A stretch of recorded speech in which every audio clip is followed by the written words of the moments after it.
தண்ணீர் பந்தல் வச்சிருக்கேன். மழை காலத்துலயும் தண்ணி வைப்பேன். எல்லாரும் வெயில் காலத்து முடிஞ்சோன்னா தூக்கி போட்டுருவேன். நான் அப்படி பண்ணல. வேற மழை காலத்துல தண்ணியை தவிக்காதா? கண்டிப்பா கண்டிப்பா. அதனால மழை காலத்துலயும் தண்ணி வைக்கணும். அப்ப இதுக்கு ஒரு ஆளை செலக்ட் பண்ணி வச்சிருக்கேன். நீ மாசம் சம்பளம் வாங்கினா வாங்கிக்கோ, ஆனா நிரந்தரமா இந்த தண்ணி இருக்கணும். அப்படிதான் ஒரு பணியை நம்ம செய்யணும். கண்டிப்பா. அத கூட சில தீய சக்திகள் அதை ஒரு தடவை பிரிச்சு அது ஒரு பிரச்சனையாகி போராட்டங்கள்லாம் பண்றதுக்கு வந்து அதுக்கப்புறம் முடிவுக்கு வந்து இப்போ அந்த தண்ணீர் பந்தல் இருக்குது. இது போன்ற சேவைகளை தொடர்ந்து நம்ம உலக சன்மார்க்க அமைப்பு செய்யறோம். அதே மாதிரி எல்லாரும் கோட்டம் கட்டுறதுக்கு உண்டான முயற்சிகளை ரொம்ப தீவிரமா எடுத்துக்கிட்டு இருக்கோம். அருட்பெருஞ்சோதி ஆண்டவருடைய கருணையில எவ்வளவு குயிக்கா எங்களுக்கு உத்தரவு கொடுக்குறாங்களோ அவ்வளவு சீக்கிரம் இந்த உலக மக்கள் அனைவரும் இந்த வல்லார் கோட்டத்தை விரைவில் காணப்போகிறார்கள். கண்டிப்பா கண்டிப்பா. உங்களோட நம்பிக்கையே வந்து ஐயோட மார்க்கத்துல கண்டிப்பா அது பெரிய விஷயம் நடக்கும். இப்ப நீங்க வந்து குறிப்பா இந்த அகவல் பாராயணம்னு சொன்னீங்க சார், அதோட முக்கியத்துவம் ஏதாவது சொல்ல முடியுமா? அதான் நான் உங்களுக்கு அகவல் பாராயணத்துக்கு அவ்வளவு அருமையா உங்களுக்கு கிட்டத்தட்ட ஒரு 20 நிமிஷம் சொன்னேன் போன தடவை. எப்படின்னா அகவல் கேட்க வந்து திகட்டாத விஷயம், அதனாலதான் கேட்க.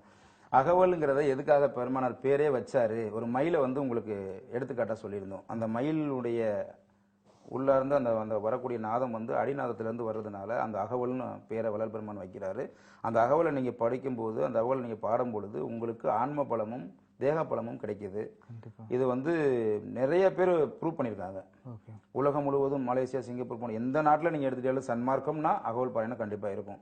அது ரெண்டுமே வந்து நான் நைட்டு ஒரே இரவுல எழுதுனது. 1596 வரிகள் கொண்ட அகவல் A to Z மொத்தத்தையும் சொல்லியிருப்போம். மொத்த உயிர்களுக்கும் அதுல சொல்லியிருப்பாங்க பெருமானார். மண்ணிலிருந்து மலையிலிருந்து மடு வரை, ஒரு உயிரிலிருந்து 6 உயிர் வரை அத்தனையுமே அண்ட சராசரங்கள் அத்தனையுமே சொல்லியிருப்பாங்க அந்த அகவல் பாராயணத்துல.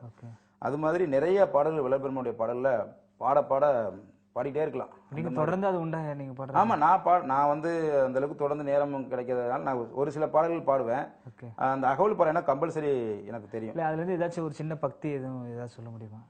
பாட சொல்றீங்களா? கண்டிப்பா. உங்களுக்கு குரல் வளம் இனிமையா இருக்கு, அது கம்பீரமா ஒரு குரல் வளம் எனக்கு இனிமையா இருக்கு. அப்புறம் பாடுறவங்க எல்லாம் கோச்சுக்கு போறாங்க. அந்த அளவுக்கு எல்லாம் இல்ல, மனசு நல்ல வளமா இருந்தா போதும், குரல் தேவையில்லை.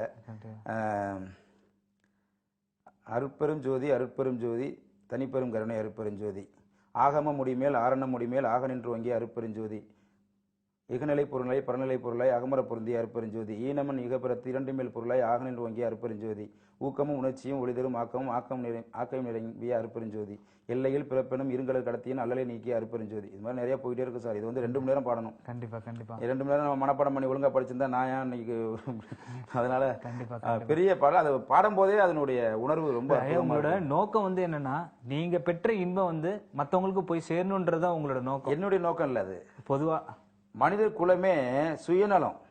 மனித குலம் எந்த ஒரு கான்செப்ட் இருந்தாலும் அதுல சுயநலம் தான் இருக்கும். வள்ளல் பெருமானுடைய நோக்கம் அருட்பெருஞ்சோதி ஆண்டவருடைய ஆசை அது. கண்டிப்பா கண்டிப்பா. வள்ளல் பெருமான் தான் வந்து ஒரு விஷயத்தையும் சத்தியம் விட்டு சொல்றாரு. ஏன்னா நம்ம ஆளுங்க சத்தியம் பண்ணதான் நம்புவாங்க. கண்டிப்பா கண்டிப்பா. நான் பெற்ற நெடும்பேற்றை ஓதி முடியாது, என்னால சொல்லவே முடியல, அவ்வளவு பெரிய பேரை பெற்றிருக்கேன். நம்ம இப்ப அனுபவிச்சுக்கிட்டு எல்லாம் சிற்றின்போம். கண்டிப்பா. திருமண வாழ்க்கையா இருக்கட்டும், நம்ம இப்ப வச்சிருக்க மொபைல் செல்போன்ல இருந்து அத்தனை உணவுகள் எல்லாமே சிற்றின்போம். பெருமானார் சொல்றது மிகப்பெரிய பேரின்பம். கண்டிப்பா. அந்த பேரின்பத்தை வள்ளல் பெருமான் சொல்லிட்டு அதை நான் அடைஞ்ச அந்த இன்பத்தை எல்லாரும் அடையணும்னு சொன்ன மிகப்பெரிய புரட்சியாளர் மட்டும் இல்ல, சுயநலம் இல்லாத அந்த சுயநலங்கிற வார்த்தையே அழிச்சவர் அவர். கண்டிப்பா கண்டிப்பா. அவ்வளவு பெரிய மகான் நம்ம வள்ளல் பெருமான். ஓகே. இப்போ வந்து பல பேருக்கு வந்து ஜீவகாருண்யம் பண்ணணும்ன்ற எண்ணம் இருக்கும், ஆனா நடைமுறையில அவங்களால அது வந்து இறங்கி செய்ய முடியாது. அதனால உங்க ISO சார்பாக அது மாதிரி ஏதாச்சும் ஏற்படுத்தி கொடுங்க. இப்ப நாங்க ISO சார்பாக என்ன சொல்றோம்னா, சென்னையை பொறுத்த வரைக்கும் கல்யாண மண்டபங்கள்ல உங்க வீட்டுக்குள்ள ஏதாவது விசேஷம் வச்சிருக்கீங்க, உங்களுடைய உணவு வீணாகுது. இது ரொம்ப முக்கியமான, அன்னைக்கே சொல்ல நினைச்சேன் மறந்துட்டேன். நீங்க ஒரு விசேஷம் வச்சிருக்கீங்க, அந்த விசேஷத்துல உணவு வீணாயிருது. சைவ உணவாக மட்டும் இருக்கணும். அசைவ உணவுல நாங்க எடுக்கிறது கிடையாது. சைவ உணவாக இருந்து அந்த உணவு நிறைய மிஞ்சி போச்சு, அவங்க சொன்ன கெஸ்ட்லாம் வரல அப்படிங்கிற போது அந்த திரையில் இருக்கக்கூடிய நம்பருக்கு நீங்க கால் பண்ணீங்கன்னா, சென்னையை சுத்தி, ஏன்னா அதுக்கு மேல என்னால போக முடியாது, சென்னையை சுத்தி நான் இல்லைன்னா கூட யாராவது எங்களுடைய அமைப்பை சார்ந்தவங்களை அனுப்பி அந்த உணவை இல்லாதவர்களுக்கு நாங்கள் கொடுத்துக்கிறோம். கண்டிப்பா கண்டிப்பா. இதை தொடர்ந்து செஞ்சுக்கிட்டு இருக்கோம். இது நான் அன்னைக்கே பதிவு பண்ண நினைச்சிருந்தேன். எல்லா நேயர்களுக்கும் நான் சொல்றது என்னன்னா, சென்னையை சுத்தி நீங்க ஏதாவது விசேஷம் பண்ணீங்கன்னா அந்த உணவுகளை வீணாக்கிறாம, மண்டபம் கல்யாண மண்டபமா இருந்தா கூட பரவாயில்ல, நீங்க சொன்னீங்கன்னா நாங்க அந்த கால் பண்ணி சொன்னீங்கன்னா உடனடியாக அந்த உணவை நாங்கள் எடுத்துட்டு போய் இந்த இல்லாத மக்களுக்கு, பசியால் வாடக்கூடிய மக்களுக்கு அந்த ஜீவகாரணியத்தை நாங்கள் தொடர்ந்து செய்து கொண்டிருக்கிறோம் உலக சன்மார்க்க அமைப்பு சார்பாக. சார் கண்டிப்பா பாத்தீங்கன்னா நீங்க பல விஷயங்கள் சொன்னீங்க.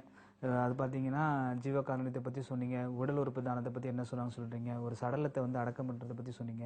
இது மாதிரி வந்து ஐயாவோட முக்கியமான மார்க்கத்தெல்லாம் வந்து எளிமையாக எல்லார்கிட்ட கொண்டு போறீங்க. இந்த நிகழ்ச்சிக்கான நிறைவு பகுதிக்கு வந்துட்டோம். நேயர்களுக்கு என்ன சுருக்கமாக சொல்ல விரும்புறீங்க? நேயர்களுக்கு நான் திருப்பி திருப்பி சொல்றது தான், நேயர்களாகிய நீங்கள் ஜீவகாருண்யத்தை தொடர்ந்து செய்து கொண்டே வாருங்கள்.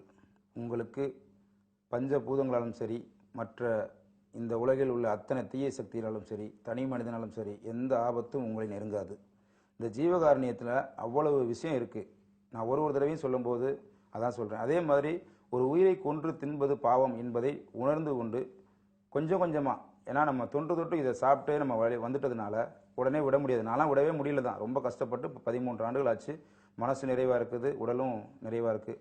அதனால் நம்ம வீட்டுக்கு வரக்கூடிய பிணிகளாக இருக்கட்டும், பில்லி சூன்யமாக இருக்கட்டும், எதுவாக இருந்தாலும் இனி நம்மளை தொடராது. ஆகையால் நீங்கள் ஜீவகாருண்யத்தை தொடர்ந்து செய்யுங்க.